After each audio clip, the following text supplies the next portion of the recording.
কি করলো এটা? ট্রাফিক পুলিশদের রুজি রোজগার বন্ধ করে দিল। যারা অবৈধ টাকা নিত দাঁড়া করাইয়া হাতে সিগন্যাল দিত, ম্যানুয়ালে সিগন্যাল দিত, এই শেষ করে দিয়ে এটা কি করলো তারেক জিয়া?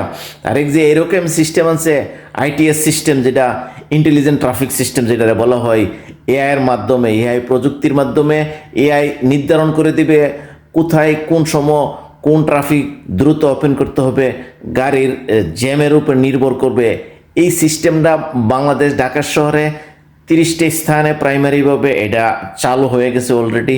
এই ট্রাফিক সিস্টেমের কারণে পুলিশ বিড়ম্বনা থেকে যেমন জনগণ বাঁচবে এবং রুটঘাটের যে একটা শৃঙ্খলা ফিরে আসবে এবং সব আমরা যে বাঙালি জাতি সভ্যর দিকে আমরা আস্তে আস্তে আবির্ভাব হব।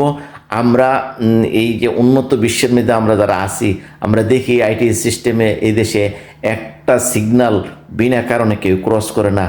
আমার মনে ওই জাতি আমরা শিক্ষিত হতে যাচ্ছি এবং এআইয়ের প্রযুক্তির মাধ্যমে আমরা ধীরে ধীরে ব্যবহার শিখতেছি। এটার জন্য খুবই একটা সময় উপযোগী সিদ্ধান্ত এই সরকার নিছে। অলরেডি ঢাকা শহরে 30টা প্রাইমারিভাবে চালু হচ্ছে, ধীরে ধীরে সারা বাংলাদেশে প্রসারিত হইলে যে রকমভাবে বিআরটিসির আয় এবং তাদের ট্যাক্সের পরিধিও বাড়বে, সরকার একটা রাজস্ব হাত থেকে বড় একটা অর্থ উপার্জনের এক অভিনব সুযোগ সম্ভাবনা তৈরি হচ্ছে।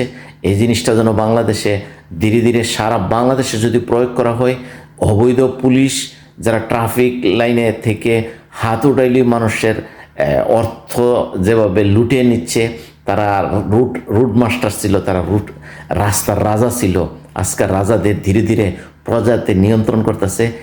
এদের অবৈধ রোজগার, অবৈধ থেকে জাতি এবং মুক্তি পাওয়ার খুবই সম্ভাবনার এক নতুন এক উন্নতির দিকে বাংলাদেশ যাচ্ছে। ধন্যবাদ বর্তমান সরকারকে এবং এআই প্রযুক্তি ধীরে ধীরে আমাদেরকে দৈনন্দিন জীবনে এক নতুন সম্ভাবনাময় উজ্জ্বল বাংলাদেশ তৈরি করে দেবে।